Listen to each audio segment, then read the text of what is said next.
Hello, my friend, and welcome to the 569th episode of the Sales Podcast. I'm Weiche for the Sales Whisperer, your host. And I'm not sure how I'm doing this. My wife left me for 5 days. Girls trip, Colorado. She left 3.5 humans here in this home, under my power. What was she thinking? Now, people have asked me, what do I mean 3.5? Well, I've got 3 still at home, fully. I've got a 22-year-old getting married September 1st, and she's at her fiance's a lot. I've got a 20-year-old. She's at San Diego State, an hour away, but she comes up here a good bit. I've got my 24-year-old. He's got married June 4th. He's 5 minutes away. He still knows the key code to the house and how to get to the fridge. Oh, my goodness. What is going on? But my wife left these little humans in my control, in my power. That reminds me, I'm hungry. All right, let's make this quick, shall we? Hey, we got Aaron Weiche on. He's the founder of Leadferno. Cool guy out of Minnesota. And he developed this software, Leadferno. It's for SMS marketing. And we don't get into the software. It's not a demo like the CRM Sushi podcast. But we do get into how he got started and the lessons learned, okay, as we often do with entrepreneurs like this. So you're in for a treat. SMS is important. I look back, like some of the things I've purchased just in the last couple of weeks. SMS, they've reminded me that a lot of companies, they're saying, hey, you want 10% off, 20% off, 25% off. I got some 25 or 30% off deal last week. I'm working on my branding, working on some things, getting some new stuff. Got a new head shots, photo shoot coming up next week. But that was a referral from a local friend. But so much, you opt in for something and it says, hey, we're going to text you the code. So they're super smart on this. Opt in via email, confirm via text. Now they have your phone number, your cell phone number, and your email. Super savvy. And then I didn't buy right away. This one company sent me a 25% off, good for like 48 hours. And I was ready to buy. I was like, okay, that pushed me over the edge. So now they got me in the system. Then I ordered something else a day later. So you got to be smart with this. I've always said multimedia, multi-step. And so Aaron, he has nailed that, with how he launched. So stay tuned. You're in for a treat. Plug in. But this is the kind of stuff, I interviewed him a few weeks ago, but I share this early with everybody in my program. Some of the things that I'm working on, some new branding, consolidating a lot of my programs into one thing just to keep it simpler for me. I've raised the prices. I'm going to raise the prices again. Following my own advice, I made a post today about raising your prices. I'm taking my own medicine. Okay. So, but still, come join us. Invest in yourself. Yeah, maybe a little bit more than it was before, but it's a crazy ass world, right? Inflation just came out now, 9.1%. The experts said 8.8%. The experts a year and a half ago said it was transitory, but were they really experts or just manipulative talking heads? So surround yourself with like-minded people. Surround yourself with motivated people, honest people, go-getters that understand sales, marketing, entrepreneurship. They understand the lessons that Aaron covers. We talk about in depth during this interview. Invest in yourself, okay? It's a crazy world. So where else are you going to put your money, huh? So come join us, sellmoreofeverything.com. Then come join this episode with Aaron. Aaron Weiche, co-founder, CEO at Leadferno, all the way from Minnesota. Like you said, welcome to the show, man. How the heck are you? I'm doing well, Wes. Thanks for having me. So I learned a thing about ice fishing. And they pull the trick on the Southerners, right? And after losing the tournament for 2 days in the 3-day tournament, I snuck into my competition and I realized that you got to cut a hole in the ice. That was dirty. Are you mean like that to all Southerners, or what's up with that? I definitely wouldn't do that. I would roll out the red carpet and show you, how you can get pizza delivered to your fish house and live the good life, right? It's really just like a clubhouse out on a frozen lake. So I know. The more I learned about it, it was like badass. I went to Maine last year for the first time, and I went in September. It was actually a doggone heat wave. We were dying because we were in these cabins with no AC and rain and humid. I was like, man, I'm in Maine, and I feel like I'm in Louisiana, And yeah. but I stayed at my buddy's house the first night I was there, and he's right on the lake, and he was telling me about, like, showing me pictures, like, just frozen, and guys like pulling their sheds out with snowmobiles. I'm like, what is this, man? Yeah. Well, I get asked about it often, and yeah, it's kind of wild for people to wrap their minds around a lake freezing over enough where you drive on it and put houses on it and sleep overnight and fish and everything else. Yeah, I think we're crazy. We go fishing with shotguns and 22 rifles, because there's water moccasins and big water rats and alligators. No thanks. But anyway, Leadferno, huh? So I want to get into that. I want to get into, your history. So you're a starter, huh? Yeah, that's definitely an easy way to put it. I love the early stages of business, all the way from idea and concept and building that up, and then getting it off the ground and getting traction and getting it moving in a direction. And those stages are really fun to me.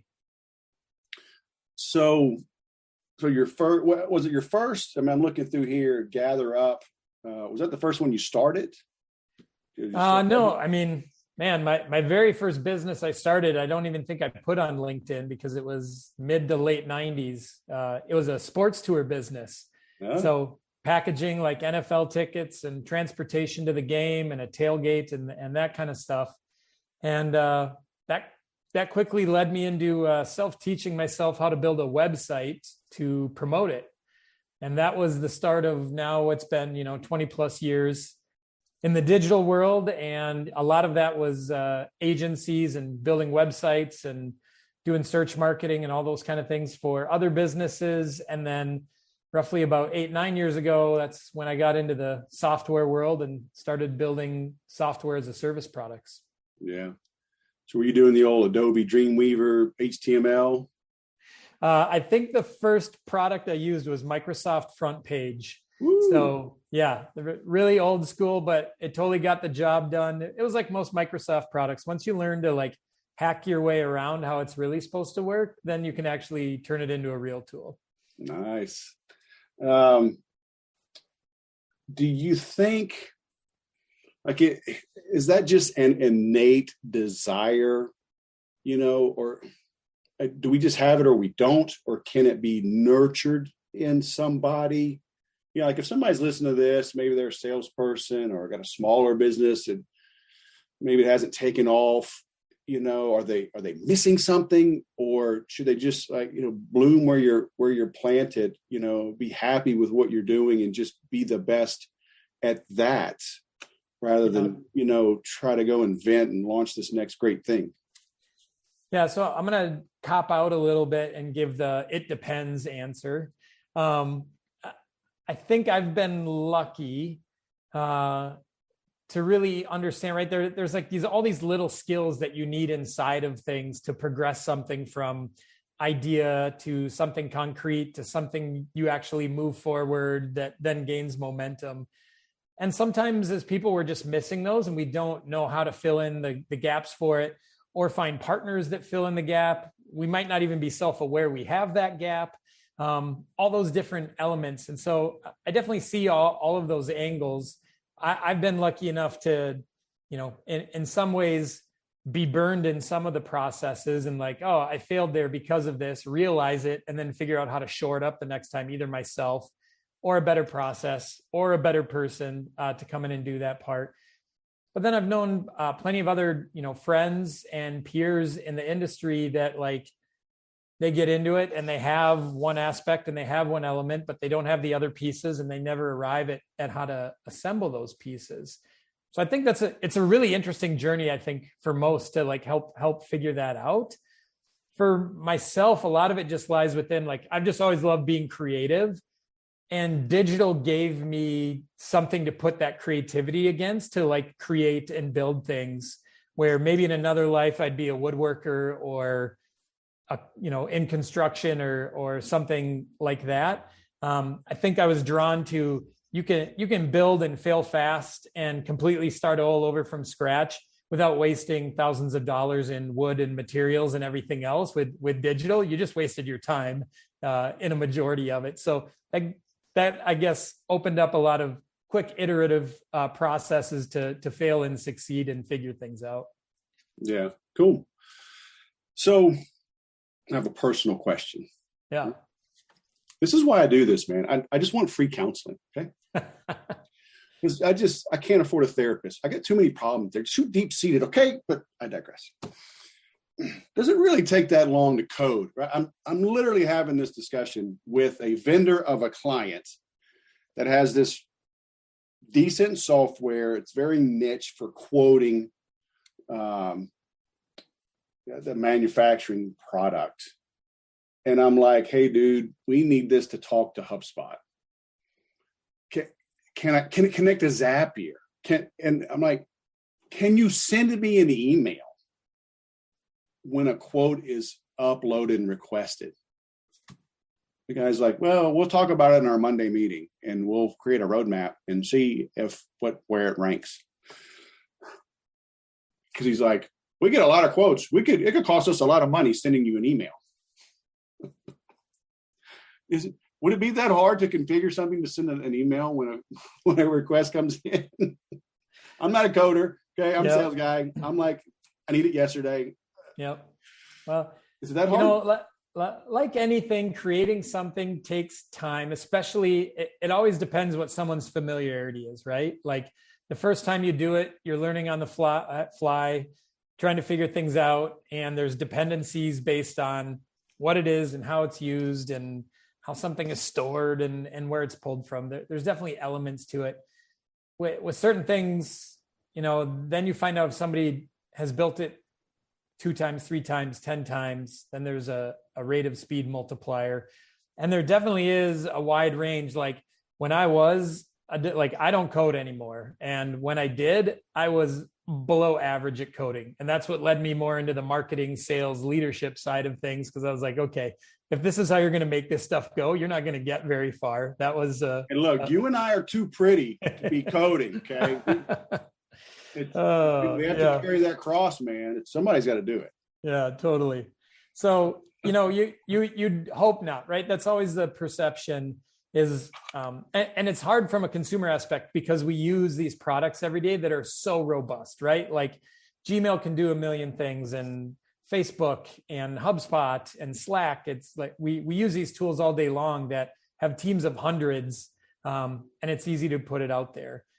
So yeah, I mean, sometimes you can get something, and I'm always surprised, even in being around development and coding for 20 years, there's certain things where I'm like, to our team, like, yeah, that's easy, right? Like you'll have that tomorrow. And it's like, no, that's a week or 3 weeks or 4 weeks. And here's why. And then there's other things that sometimes I don't even bring up because I was like, oh, that'd be really complex or it would take too long to get to that. And they'd be like, oh, you should have said something. That actually would just take a few hours. So I learn both sides of that all the time. But yeah, it can be interesting and not as easy as snapping fingers. That's for sure. I'm detecting a trend. You might be running for office because every answer so far has been, it depends. I mean, I'm going to need some more definitive answers moving forward. Okay. All right. I'll work on it. If I could get these things to be definitive, I'd be really happy because even Leadferno as a product took us like almost a full year to get it to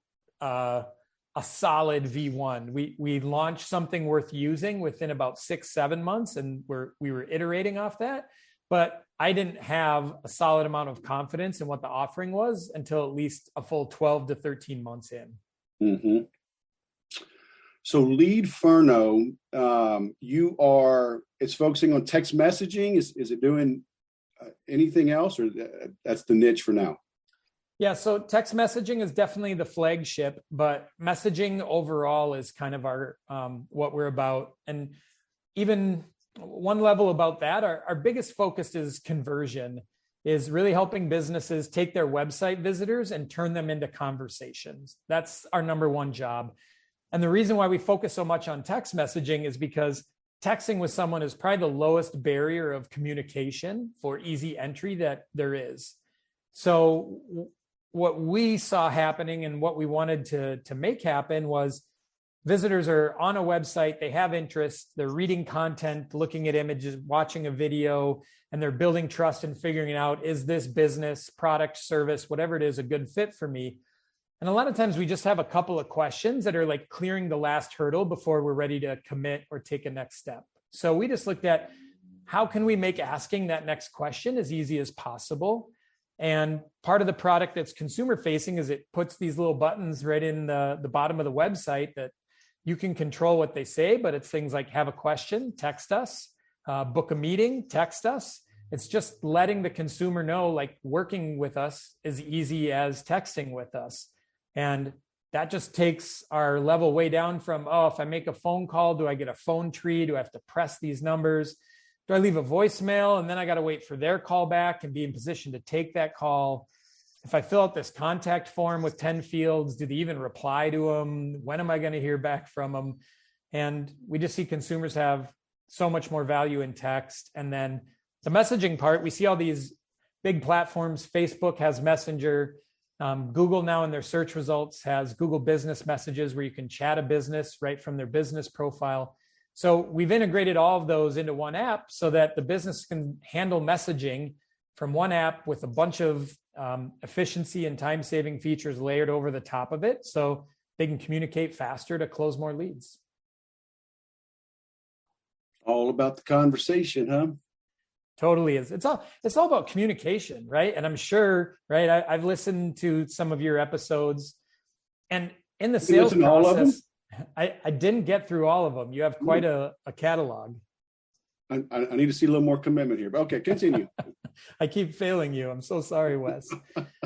To me, one of the, such a basic principle is like, how do you make it easy for your customer? And when you are doing things like offering them multiple communication channels, you choose. If you like email best, do it. If you like filling out a form, do it. If you just want to send a text message and us to answer via text, do it. So I just really look over all these years and working with so many businesses and trying to build funnels and lead capture and all these other things. The power of choice for the customer is a really big one. Instead of saying, oh, if you're going to work with us, you have to do it this way. This is the only way we'll accept you is if you go through this 20-question form so that we can determine that you're a high-scoring lead and then you're worth our time. Yeah, I always tell people, multimedia, multi-step follow-up. Yeah. You don't know what the prospect wants or where they live. I'm slow checking email, but I check text immediately. I tell all my customers. I got one, they're big on Slack. I'm like, fellas, I can't keep up with y'all Slack. And it would be a full-time job. And like, y'all are paying me to consult, not to be an employee.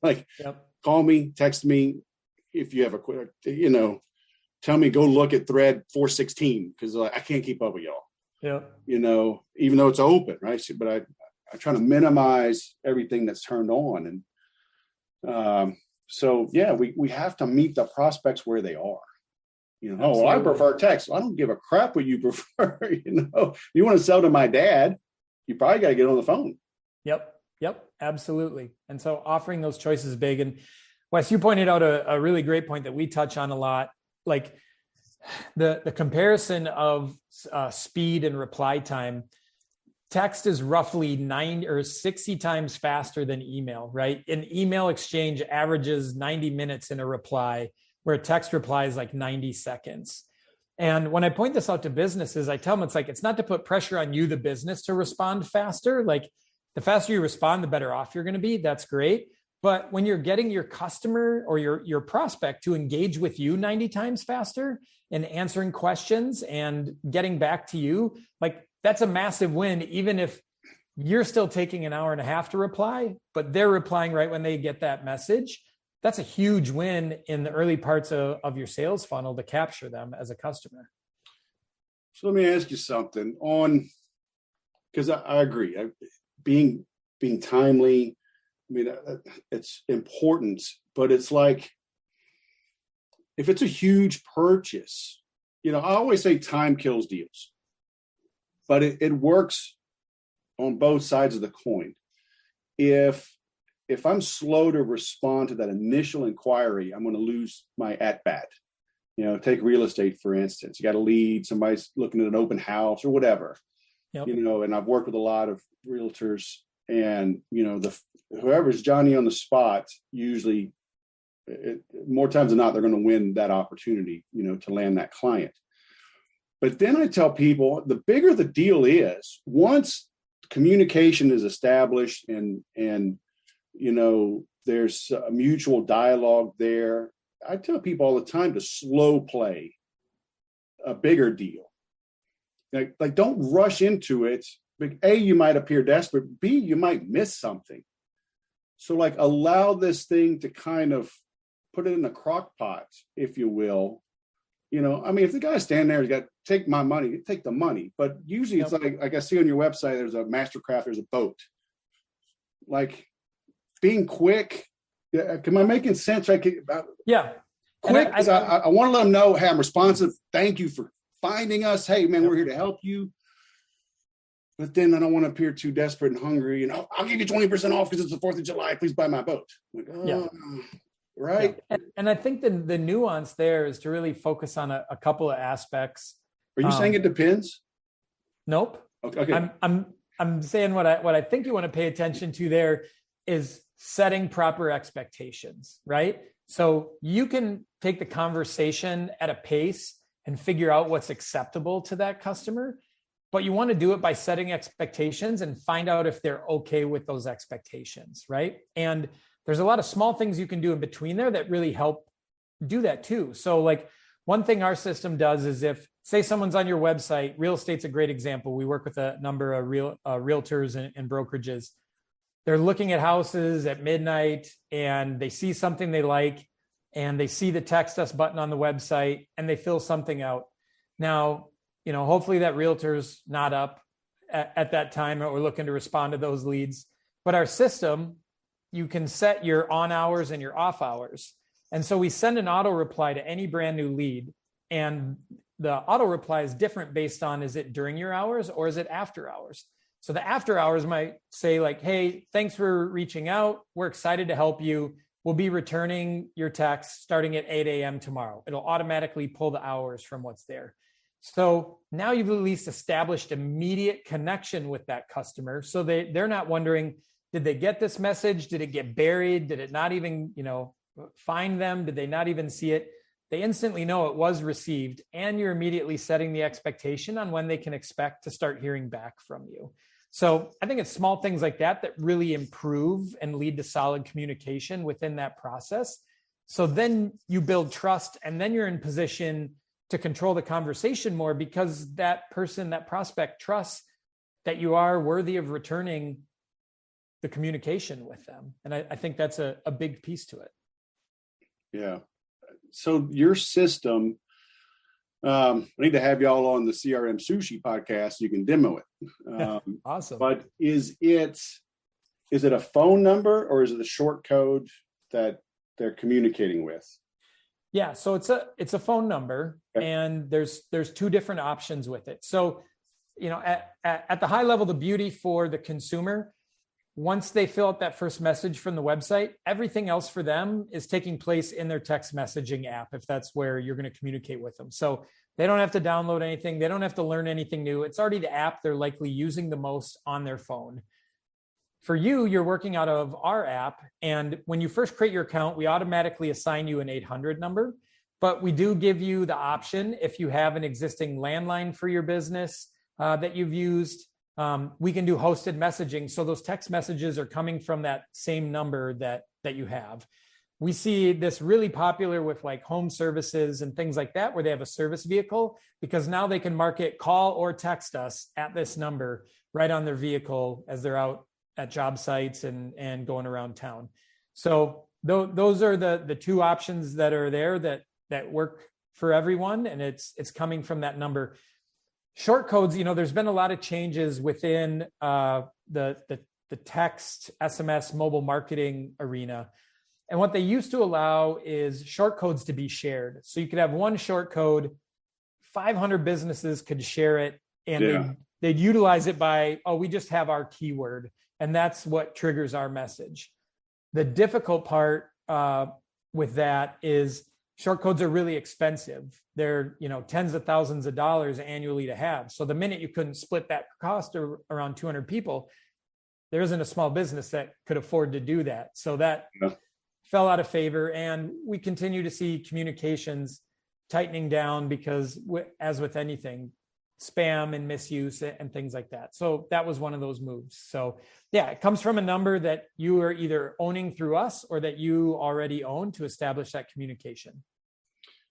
Do you think, are people hesitant to give up their phone numbers, or I feel like COVID kind of changed things and people are like, hey, I'm communicating with my cell phone. It's all good now. Yeah, no, you're totally right. I think there's a couple contributors to it. I cite the pandemic as one all the time, just because, right, for businesses, we're clamoring to change delivery models and service models.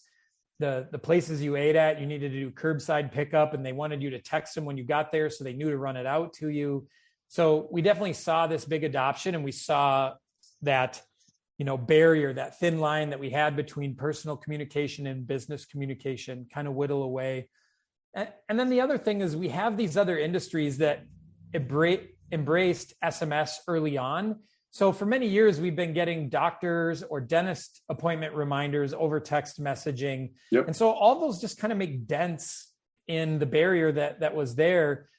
And now most of us has just got to the point, if we get back to what I was talking about before, it's like, this just makes it easy for me. All my communication is happening here with my family, my friends, the organizations I'm interested in or hobbies I have. Like, you're more likely to have a group text message set up for something than a group email going out. Most of us, and you alluded to it, no one's excited to go into their email and start hunting around for what's in there and the spam and all the marketing you've signed up for and everything else. So text is just cleaner and easier and faster. So I think all those things have contributed to a good majority of people being like, no, this is easier for me to understand, receive a message, get an answer, and then communicate back over calls, over email. Mm-hmm. And are you seeing,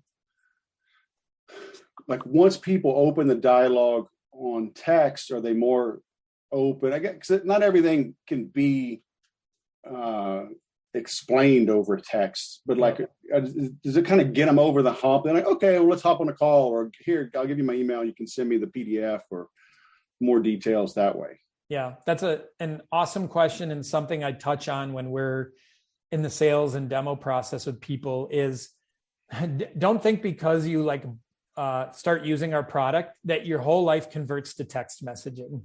That's definitely not the case at all. Again, our number one job is to start a conversation. So we have everything from, I see this especially in legal and law firms, the minute they get that first question and message, if they feel like based on the question or message, it's a good fit for them, their reply is, thanks for this info. Can I give you a call at this number right now? And they immediately take it to phone call because that's the process they're used to. That's what they feel best for closing. So at the end of the day, I always tell people, start off with this exactly as I said. Get that first question, give them an answer, and then take it to whatever your next step is. An in-person meeting, setting an appointment, setting up a phone call, calling them, sending an email. Let me send you an email with a bunch of information on this. However you want to use this, you can. What we find out as people move along, right? It's just like anything. You start using it a little bit more. You see the efficiency.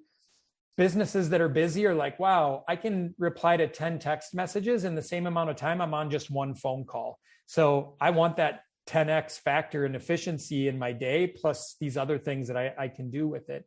So then we see them kind of grow and mature, and they start changing their processes. And they also see things that they weren't willing to do before, like sending a reminder ahead of something. You hire a moving company. That moving company likely wasn't going to call you 2 hours before coming and say, hey, just so you know, we're going to be there in 2 hours. But they can easily set up and program a text the night before to send 2 hours before, and it automatically is going to send, even though they're at another job doing a move that morning and whatever else, and saying, hey, just to let you know, a reminder, we're going to be there at 1 o'clock today, because they already wrote that message last night and scheduled it, and it's sending all by itself that next day. Yep, good stuff. So are you detecting any trends so far, like with the economy, with, we got inflation, we got a war, we got who knows what, Fed's raising interest rates, crypto's crashing. Are people still optimistic? Are they being smart and and doubling down on marketing and tools rather than hunkering down, and letting the avalanche swallow them up? I guess I'm seeing it spread around a little bit.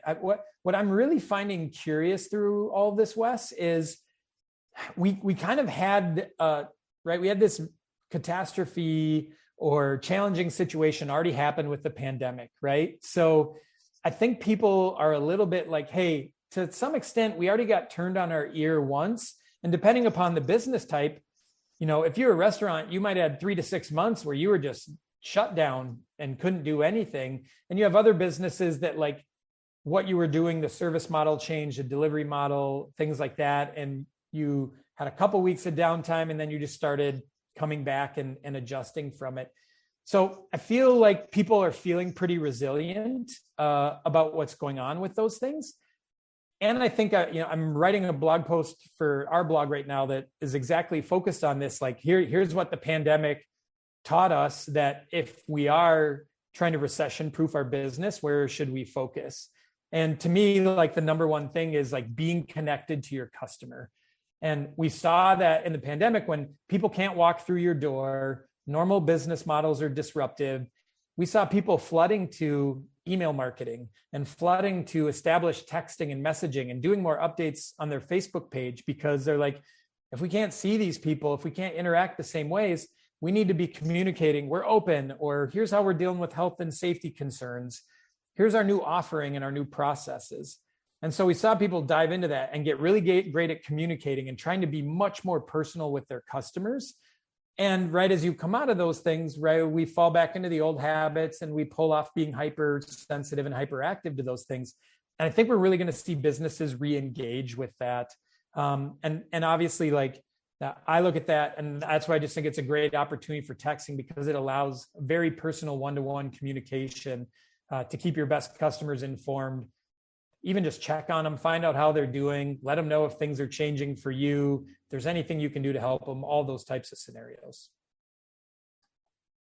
So what, you mentioned a blog. I'm seeing different modes of communication nowadays. I'm seeing guys, huge followings with their text threads, right? Guys with daily LinkedIn posts. Some, they'll still have a newsletter or something.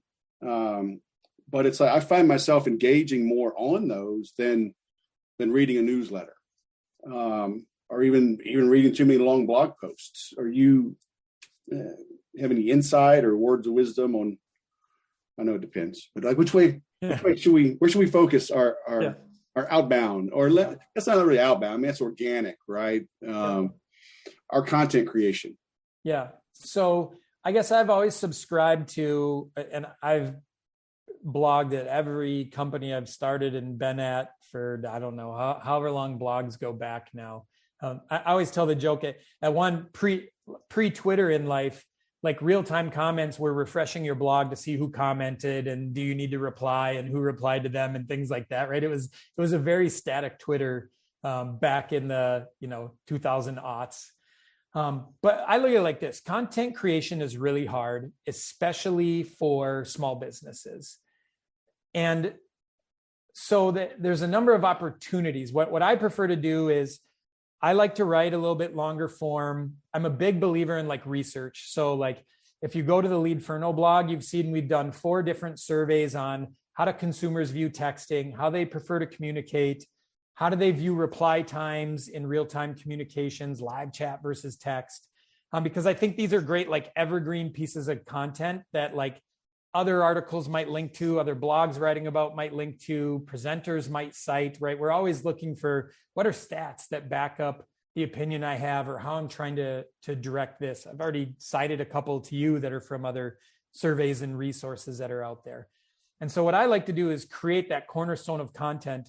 And then I use social and email marketing and all these other things to like just keep publishing out there in tidbits, just taking 1 or 2 sentences or 1 or 2 facts out of that article, sharing that it brings value within a Twitter thread or a LinkedIn post or whatever else, and then linking them back to that there's more along this. You can read up more along these things. Because to me, you write this blog post and you should end up with somewhere, 5 at a minimum to 20 pieces of micro content that can go out on social channels and everything else. So now, one mistake I see a lot of businesses do is they write a blog post and they like post it to Facebook once or tweet about it once with just kind of a cover all like, hey, we wrote this and this is what it's about. Go check it out. When they could be breaking it down into all these small pieces and continually tweeting about it and continually posting to Facebook and doing those things. So I'm a really big believer in that. And then if you're a small business where creating content is challenged, then just create that micro content, right? But you need to like think in your head, no, I'm not going to write 50 things about this, but I can create 50 small posts about what this one thing is. Here's how I can share it visually. Here's how I can do a video clip. Here's how I can write a few sentences. Here's what I can talk about this benefit, this feature, this benefit, this feature. And that's where I think people fall short. They look at one thing and they're like, oh, that's one tweet or that's one post. Instead of like, oh, how do I break that apart so it can be 5, 10, 15, 20, and then keep cycling through that, right? Create once, distribute forever. Yeah. Yep. Repurpose the content. Yep.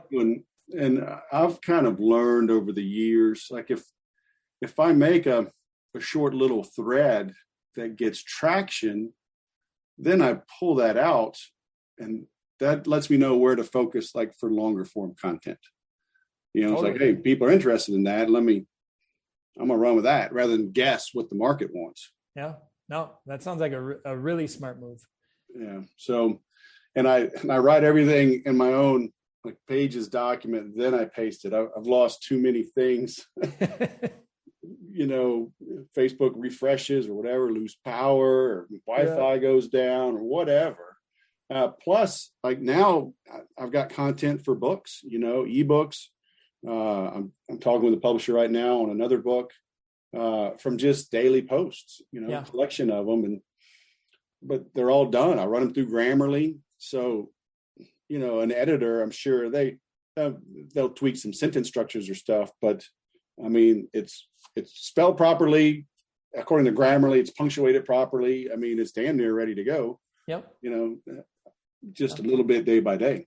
Yeah. It's compounding, right? And that's the beauty of it. If you capture it and store it the right way, anything can be compounding that you can turn into bigger and better, more productive things. Yeah.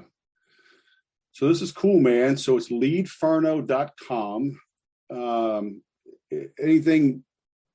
Anywhere you want me to direct people? Do you have it? You got a free trial, which is awesome, 14 days. But the report you want them to get, or just say, hey, go try it. And because I've been over here on this other screen, you got multiple, text us, get help or a demo, boom, free trial up there. I mean, it's the things I kind of expect, but it's a little more elegant. Even like I use HubSpot and they've got some cool things.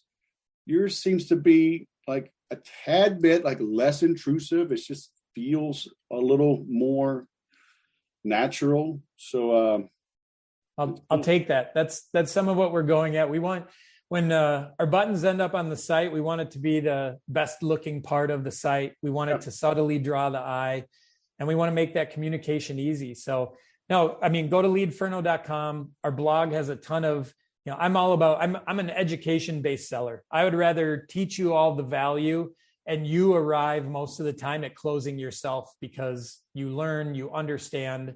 I love those types of situations. You can book a 30-minute demo and we'll walk you through the product. We'll answer questions, help you with use cases. Love the opportunity to do that. Very low pressure. And because at the end of that, we're like, yeah, we'll go try it for free for 2 weeks. And we're putting that time where our mouth is. And we believe that we'll convert you into wanting to be a paid customer once you're set up and you start seeing the value of the conversations that you're going to have. Yeah. Very cool. All right. I'm linking there, and we will, as soon as I hit end here, we're going to talk about having you do a demo on the CRM Sushi podcast. And sounds great. Dive into it. So, well, thanks for the fishing advice, for the messaging advice. I wrote this down. The power of choice is huge. And it's true. And I tell people, like in my sales training, like when I'm talking with prospects, we have to let them feel like they're in control, but we need to steer the conversation. Yep. Right. We've got to take it somewhere. We can't just talk about anything and everything. We've got to steer the conversation into our wheelhouse. But how you do that is very subtle. Like, in my jujitsu shirt, like I was training today with my son, and instructors giving us some moves. And even though my son's very good, but he's got less training than I do.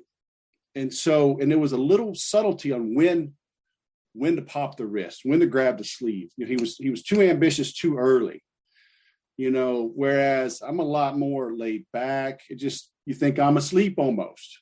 Yep. It's like my hand's in the right place. Because if I grab hard, you're going to counter that. I don't want to grab too hard because I want you to continue going in that direction, because then I'm going to use it against you. Yep. Right. But it's got to be at the right moment. Yep. And so he has a choice, right? He thinks he's dictating the terms. He thinks he's initiating the attack, but I'm allowing him to initiate the attack. Yep. In a certain direction, even, right? If he tries to go the other way, I'll put pressure. So, but doing that and realizing, not alerting them to the fact that they're walking into a trap. Yep. That's the magic. Right? Yep. So, right. You're making the top of funnel as easy as possible. And as you go further down and you earn trust and you have rapport and they're getting more committed, then things narrow, right? And then you can play that game. The example I always use with people on that is like, consider payment options, right? And for however long you walk in the door of a business and you'll see the stickers, we accept Visa and MasterCard, American Express, and now and we take Square and we take Google Pay, and you have all these different, and there's plenty of business we know that have chosen not to evolve. And sometimes they lose customers because they're like, we're cash only or we're check only, and things like that. And some customers are like, that doesn't work for me. I don't carry cash anymore. That's not how I want to do it. Or I'd rather use Apple Pay. Otherwise, I'm going to go to this next supplier that does it because it makes it easier. So yeah, it just becomes really interesting when you force people to do things. It's so much harder than if you let them win to start with. Yeah. And then you can work them into your process for what works. Yeah. So I had Jordo on, founder of Drop Funnels, and he did his demo for CRM Sushi, and I forget the exact numbers, but he said by adding PayPal, it's like a 10 to 20% bump. Yeah. And it's like, PayPal's a pain in the ass, right? My wife does our books every month. We have a bookkeeper that'll verify everything. She meets with the accountant, blah, blah, blah. It's a pain in her ass. Yep. Therefore, it's a pain in my ass. Yep. She's asking me questions that I can't answer. Yep. And I don't know. I just make the money. Yep. I don't know, right? But I've noticed that it's a bump. I make more money by having PayPal as an option. Yep. So, and if it takes us more time, I got to pay the bookkeeper more, blah, blah, blah. Okay, fine. Just raise my prices. I just make it easy. Yep. Well, and that's a hard thing, right? You're making it easier for them and making it harder for yourself. But that's what the great businesses do, right? They make that sacrifice, and it's not that terrible, right? We have figured it out, but at first it was brutal. Yeah. figuring out how PayPal does it, because it was not easy, you know. But and people may think, oh, well, that's manipulative. You know, you're steering the conversation, whatever. Like when they're on my website, like I'm not saying don't buy a boat, buy software from me. No, they're looking at software, they're looking at sales training. Okay, you know, so it's not like NLP or hypnosis. Yep. But in my sphere, right there in my world, I'm going to narrow that conversation as quickly as I can to get us both on that right path. And I can see you're making that happen here. So that's badass, man. Thank you, sir. You bet. Thank you, Wes. Thanks for coming on the show. Have a great day. You too. Be a self-starter, right? Become self-aware. Are you willing to get burned and recover and rebuild? Lots of good lessons there. You got to dig in, okay? You've got to make a choice. You've got to narrow the choices, actually, for your prospects. A confused mind says no. Figure out the key things and give it to them, okay? Less but better. Instead of looking at what you can add to your stuff, ask what you can take away. Okay, keep things simple. You know, it's easy to use Apple as an example, but it works. Okay, back in the day, you know, obviously Apple has a lot more things that they offer, but hell, the iPhone is still the biggest thing the biggest profit center. But you know, back in the day, I mean, they made desktops. Then they made some server, workstations, then some servers, then, all right, laptops, iPod. But, it was simple, right?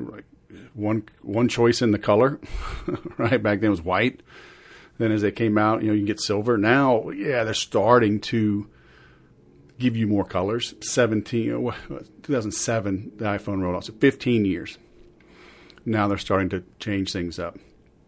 Chick-fil-A just does chicken. In-N-Out just does burgers. What about McDonald's? McDonald's perfected hamburgers, soda, fries, shakes. Once they had things on every corner, then they started expanding. So I'd recommend you figure out what you can take out, okay, instead of trying to add more stuff. That's what Aaron has done. And a lot of other successful people have done as well. So take that for what it's worth. Okay? I am going to go have some drinks. It is Friday afternoon as I record this outro. So have a good week. Have a good month. Have a good quarter. Have a good year. Have a good life. And if you'd like help in any of those areas, we can do some one-on-one coaching. You can get some semi-private group coaching, sellmoreofeverything.com. Let me know. Hit me up. I'll go sell something.